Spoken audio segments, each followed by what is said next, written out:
শরীয়তের দ্বারে দাঁড়ে না, মারিফতের কান্ডারি। কয় নামাজ ছাড়ো গাঞ্জা মারো, কইছে বাবা ভান্ডারি। আমি কই কোন শয়তানে কইছো তোমার নামাজ পড়া লাগবে না, নামাজ ছাড়া হাসর মাঠে পা বাড়াইতে পারবে না, ঠিক না বেঠি?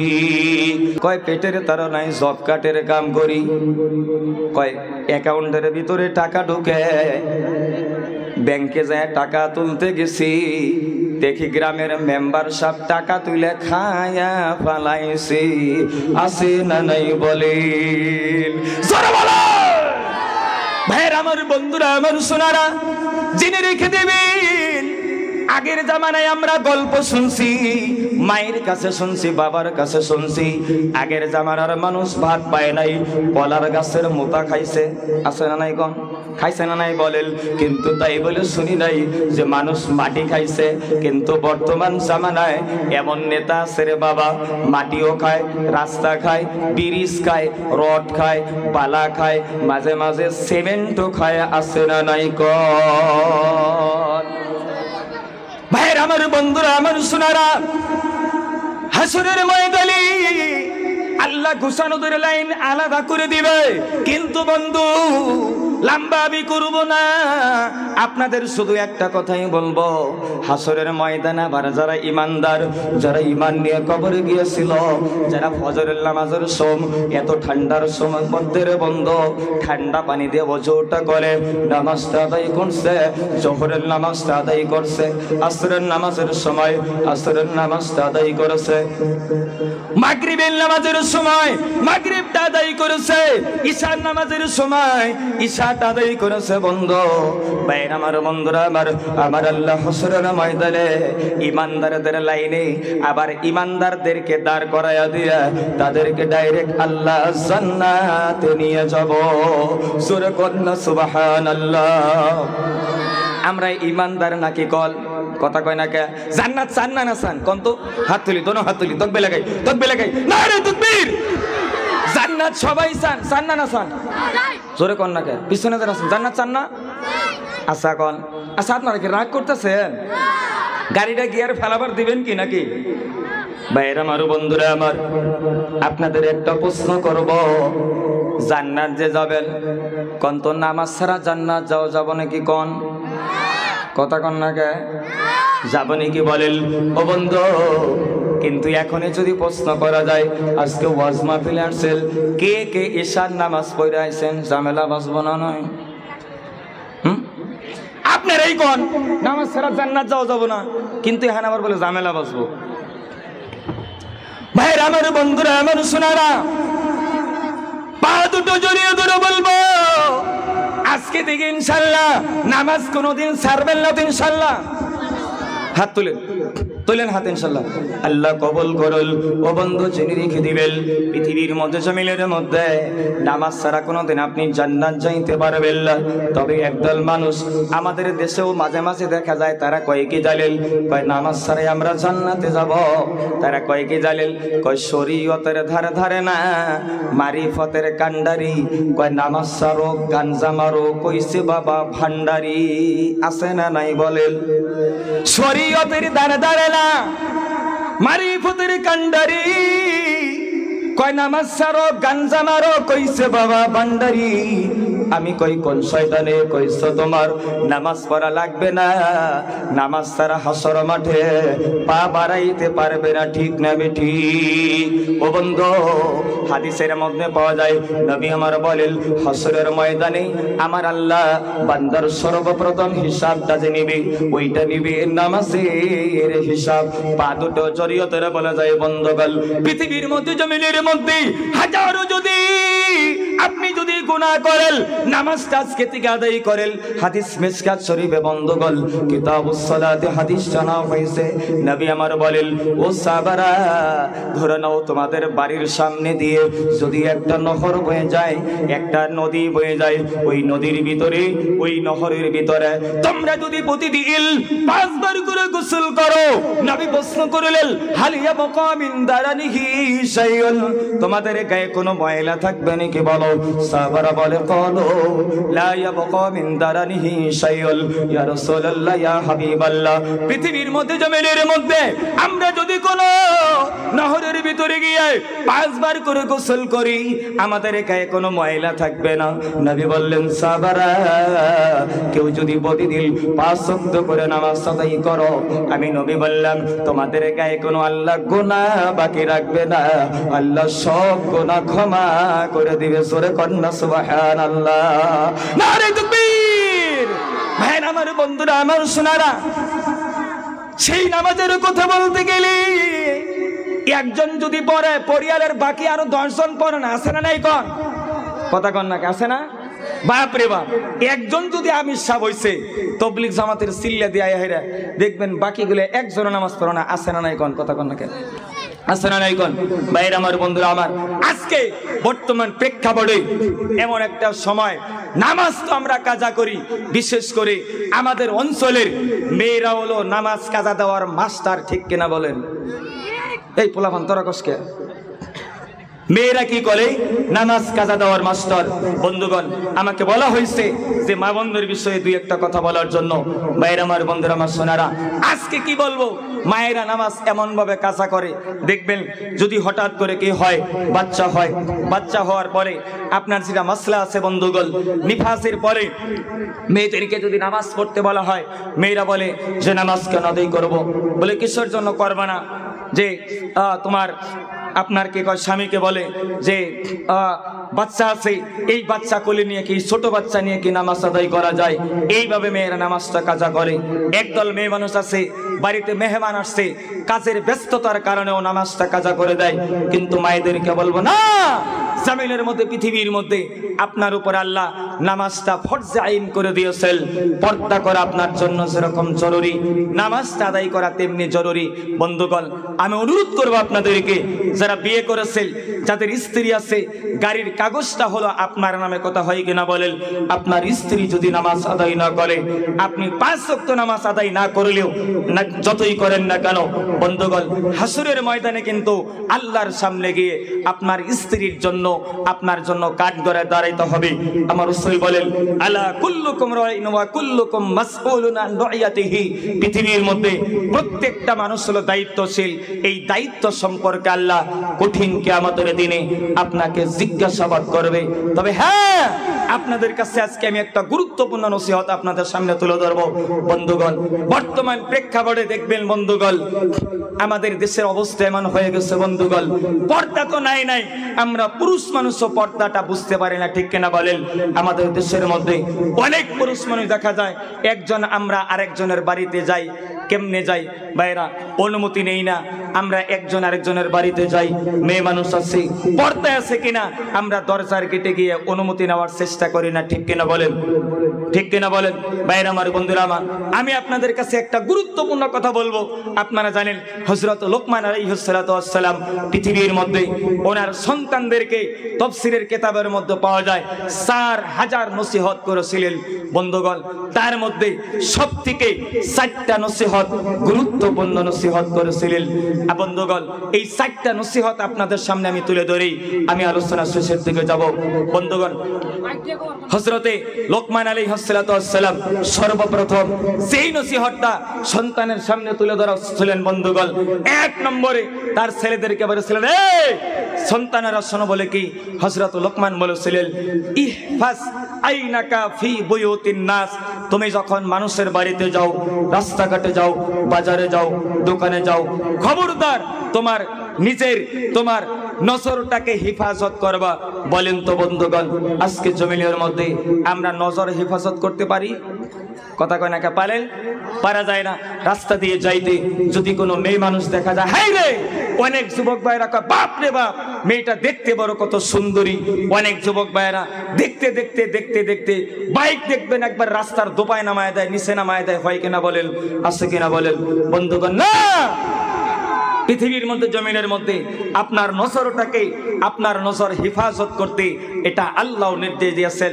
রাসূল হাদিসে পাকের ভিতরে বলেন পৃথিবীর মধ্যে বন্ধুগণ ভাইয়ের আমার বন্ধুরা আমার সোনারা হযরত আলী রাদিয়াল্লাহু তাআলা কে বললেন এই আলী জেনে রেখে দিও একদল মানুষকে কঠিন কিয়ামতের দিনে আল্লাহ সীসা গলিয়ে গলিয়ে তাদের চোখের মধ্যে ঢেলে দেবে। হযরত আলী বললেন ওগো নবী সেই দল মানুষ কে হবে আপনি বলেন। বন্ধুগণ জেনে রেখে দেবেন নবী আমার হযরত আলীকে ডাক দিয়ে বললেন পৃথিবীর মধ্যে জমিনের মধ্যে ওই দল মানুষকে আমার আল্লাহ চোখের মধ্যে সীসাটা গলিয়ে গলিয়ে ঢেলে দেবে। জমিনের মধ্যে পৃথিবীর মধ্যে যারা কি করবে ওই যে নিজের নজরটাকে হেফাজত না করবে রাস্তা দিয়ে যাইতে মেয়ে মানুষের দিকে বারবার বারবার বারবার করে যারা তাকায় তাদেরকে আমার আল্লাহ হাসরের ময়দানে সীসা গলিয়ে গলিয়ে তাদের চোখের মধ্যে আল্লাহ ঢেলে দিবি। ও বন্ধু এই জন্য তো বলবো জমিনের মধ্যে পৃথিবীর মধ্যে আমরা নিজের নজরটা হেফাজত করব। করবেন তো ইনশাআল্লাহ? কথা কয় না করবেন তো ইনশাআল্লাহ? নজর হেফাজত করব। কিন্তু রে বন্ধু আজকের জামানায় বর্তমান জামানায় দেখবেন একদল পুরুষ মানুষ আছে বন্ধুগণ নিজের বাড়ি থেকে অন্যর বাড়িতে যায় নজর হেফাজত করে না, সালাম দেওয়া নাই, গেটের ভিতর গিয়ে সালামটা দেয় না, ডাইরেক্ট গিয়ে দেখবেন বাড়ির মধ্যে ঢুকে পড়ে আছে এটা নাই বলেন। আল্লাহ রাব্বুল আলামিন পবিত্র কোরআনুল কারীমের মধ্যে বলেন আই নবী আপনি গোটা পৃথিবীর মানুষকে জানিয়ে দেন আল্লাহ বলেন ইয়া আইয়ুহাল্লাযীনা আমানু লা তাদখুলু বুয়ুতান গায়রা বুয়ুতিকুম। হে পৃথিবীর মুমিন বান্দারা তোমরা শোনো জমিনের মধ্যে পৃথিবীর মধ্যে লা তাদখুলু বুয়ুতান জমিনের মধ্যে পৃথিবীর মধ্যে তোমরা প্রবেশ করিও না যেটা তোমার বাড়ি না, যেটা তোমার ঘর না, যেটা অন্যর বাড়ি। খবরদার খবরদার হাত্তা তাস্তানিসু ওয়া তুসাল্লিমু আলা আহলিহা সেই পর্যন্ত ওই বাড়িওয়ালার গেটে গিয়ে সেই পর্যন্ত তুমি কি করো নাই সালামটা জানাও নাই, অনুমতি নাও নাই, ততক্ষণ পর্যন্ত তুমি মানুষের বাড়িতে কোনোদিন প্রবেশ করিও না। কিন্তু আমাদের দেশে বন্ধুগণ আমরা কেমনে ঢুকি বাড়ির বাইরে গিয়ে ভাবি কইয়া ডাইরেক্ট যা করে ঢুকি, ঠিক কিনা বলেন? আছে কিনা বলেন? কথা কয় না কেন? আপনার বাড়ির গেটে গিয়ে ভাবি বাড়িতে আছেন বা ভাই বাড়িতে আছেন, অনুমতি নাই, সালাম নাই, ডাইরেক্ট গিয়ে একবারে গিয়ে ডাইরেক্ট বাড়ির ভিতরে ঢুকে না। মায়েদেরকে বলবো মা বোন আপনাদের বাড়িতে কেউ যদি কোন পুরুষ মানুষ যদি বিনা অনুমতিতে ঢুকে তাদের সাথে কোরআন বলেছে আপনি মিষ্টি ভাষায় তাদের সাথে কথা বলতে পারবেন না। কেননা একদল পুরুষ মানুষ আছে যাদের দিলের মধ্যে বেমার আল্লাহ সৃষ্টি করে দিয়েছেন। বেমার আছে মহিলাদের কণ্ঠটা শুনলে তাদের দিলের মধ্যে কুতকুতি শুরু হয়ে যায়, ঠিক কিনা বলেন? আছে কিনা বলেন বন্ধুগণ? এই জন্য মায়েদেরকে বলবো মা কেউ যদি দরজার গেটে গিয়ে বিনা অনুমতিতে প্রবেশ করতে চায় তাকে আপনি কঠোর ভাষায় কথা বলে তাকে বাড়ি থেকে আপনি বের করে দেন। কেননা হযরত ওমর ফারুক রাদিয়াল্লাহু তাআলা আনহু গিরেও একদিন রাত্রেবেলা ডিউটি করতে গিয়ে একজন মহিলাকে দেখতে পেলেন, যেই মহিলাটা ঘরের ভিতরে বসে রাত্রেবেলা একটা আরবিতে গান গাচ্ছে, অর্থাৎ তিনার স্বামীটা বিদেশে গিয়েছে, স্বামীটা বাড়িতে নাই। মহিলাটা রাত্রিবেলাতে আপনারা জানেন স্বামী যদি না থাকে স্ত্রীর মনটা খারাপ থাকে, থাকে কিনা বলেন? ভাইরা আমার বন্ধুরা আমার সোনারা হযরত ওমর ফারুক রাদিয়াল্লাহু তাআলা আনহু এই মহিলাটার বাড়িতে গেলেন, গিয়ে দেখতে আওয়াজটা পাইলেন যে ভিতর থেকে একটা আওয়াজ গুনগুন গুনগুন করে গানের আওয়াজ। হযরত ওমর ফারুক রাদিয়াল্লাহু তাআলা আনহু ভাবলেন আমার এই রাজত্বকালে কোন মহিলার এত বড় সাহস যে আমার এই রাজত্বকালে মেয়ে মানুষ এত জোরে জোরে করে গুনগুন গুনগুন করে সুর তুলে কথা বলে। হযরত ওমর করলেন কি জানেন ভাইরা আমার বন্ধুরা আমার, কিতাবের ভিতরে স্পষ্ট পাওয়া যায় হযরত ওমর ফারুক রাদিয়াল্লাহু তাআলা আনহু এই বাড়িটার পিছন দিক দিয়ে পিছনের দরজা দিয়ে ঢুকলেন, খেজুরের পাতা দিয়ে আপনার কি কয় বেড়া ছিল সেটা ফাটিয়ে হযরত ওমর ভিতরে ঢুকলেন। ঢোকার সঙ্গে সঙ্গে মহিলাটা দেখে চমকে উঠলেন, কে আপনি? কে? বলে আমি হযরত ওমর। মহিলাটা চমকে উঠলেন, কি হয়েছে? হযরত ওমর বললেন যে তোমার এত বড় সাহস আমার এই রাজত্বকালে, আমার এই রাজত্বকালে আমার খেলাফতের সময় তোমার এত বড় সাহস, তুমি এত জোরে জোরে কেন কথা বলছো বলো? মহিলাটা চমকে উঠে বললেন অন্যায় হয়ে গিয়েছে আমিরুল মুমিনিন খলিফাতুল মুসলিমিন, আমার ভুল হয়ে গেছে। কিন্তু মহিলাটা ভয়ে খেয়ে বললেন, আমিরুল মুমিনিন, আমি একটা অন্যায় করেছি, কিন্তু আপনি একাধিক অন্যায় আমার সাথে করলেন, আপনি তো আমার থেকে বেশি অন্যায় করলেন। মহিলাটা এই কথা বলার সঙ্গে সঙ্গে হযরত ওমর ফারুক রাদিয়াল্লাহু তাআলা আনহু বলেন, মহিলা কি বলো, আমি কি অন্যায় করলাম? মহিলাটা ডাক দেয়া বলে, আমিরুল মুমিনিন, আপনি আমার কাছে কয়েকটা অন্যায় করছেন। বলে, এক নম্বর অন্যায় হলো, আপনি তো জানেন আমার নবী বলছেন, আল্লাহর কোরআনের বিধান, কারো বাড়িতে ঢুকতে গেলে বাড়ির গেট দিয়ে ঢুকবেন, বাড়ির পিছন দিয়ে আপনার ঢোকার অনুমতি নাই। মেয়েটা ডাকতে বলে, আমিরুল মুমিনিন, আপনি যে আমার বাড়িতে ঢুকলেন, আমার বাড়িতে আপনি বাড়ির গেট দিয়ে ঢুকলেন না, বাড়ির পিছন দিক দিয়ে ঢুকলেন। বলেন, আমিরুল মুমিনিন, কিসের জন্য আপনি ঢুকলেন? ও বন্ধু, মহিলাটা দ্বিতীয় নম্বরে বললেন, খলিফাতুল মুসলিমিন, আপনি তো জানেন আল্লাহর কোরআনের বিধান, আল্লাহ তো বলছেন, বাড়ির দরজার গেটে গিয়ে যেই পর্যন্ত ওই বাড়িওয়ালাকে সালামটা জানানো হয় নাই, অনুমতি নেওয়া হয় নাই, ততক্ষণ পর্যন্ত ওই বাড়িতে ঢোকা নিষেধ। আপনি যে ঢুকলেন, আমার কাছে আপনি সালামটা জানান নাই। ও বন্ধু, জেনে রেখে দেবেন, আমি আপনাদেরকে শুধু একটা কথা বলতে চাই, ভাইদেরকে বলবো, মা বল, পুরুষ ভাইদেরকে বলবো, যুবক ভাইদেরকে বলবো, লম্বা আমি করবো না। পৃথিবীর মধ্যে জামিলের মধ্যে কারো বাড়িতে যদি আপনি ঢোকেন, সেই পর্যন্ত আপনি সালামটা দিবেন না।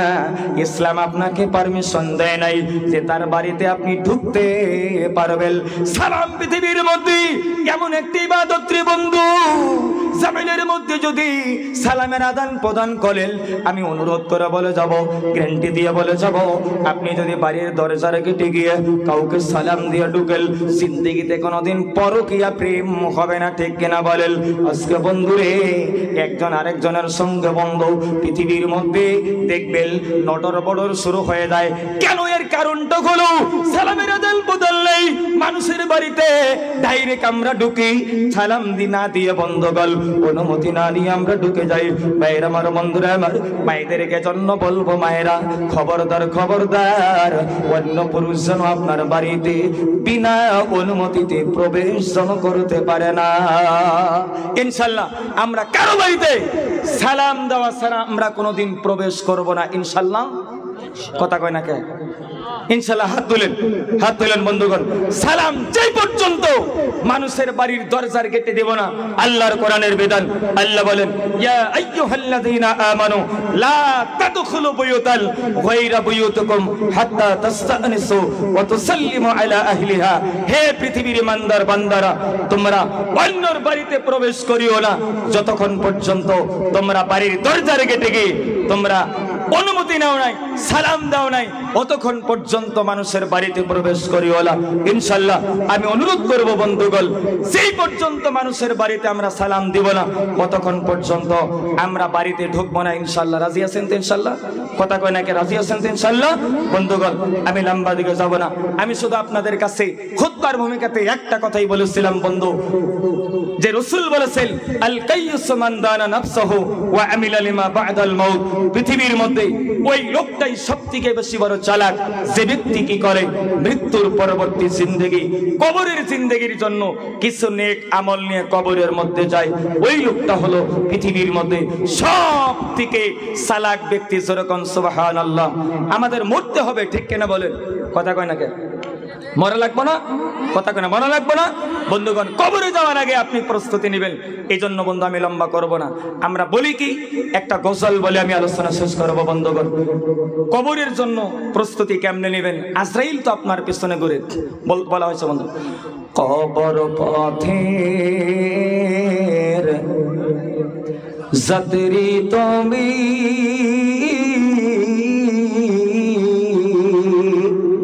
কয়দিন থাকবা দুনিয়ায়, আজরাইল তো তোমার পিছে ঘুরছে সর্বদা। আজরাইল ঘুরে না? কথা কয় না, কথা কয় না, আসলে করে না। কবর পথের যাত্রী তুমি, কয়দিন থাকবা দুনিয়ায়, আজরাইল তো তোমার পিছে ঘুরছে সর্বদা। কবর যে এক কঠিন মাকাম,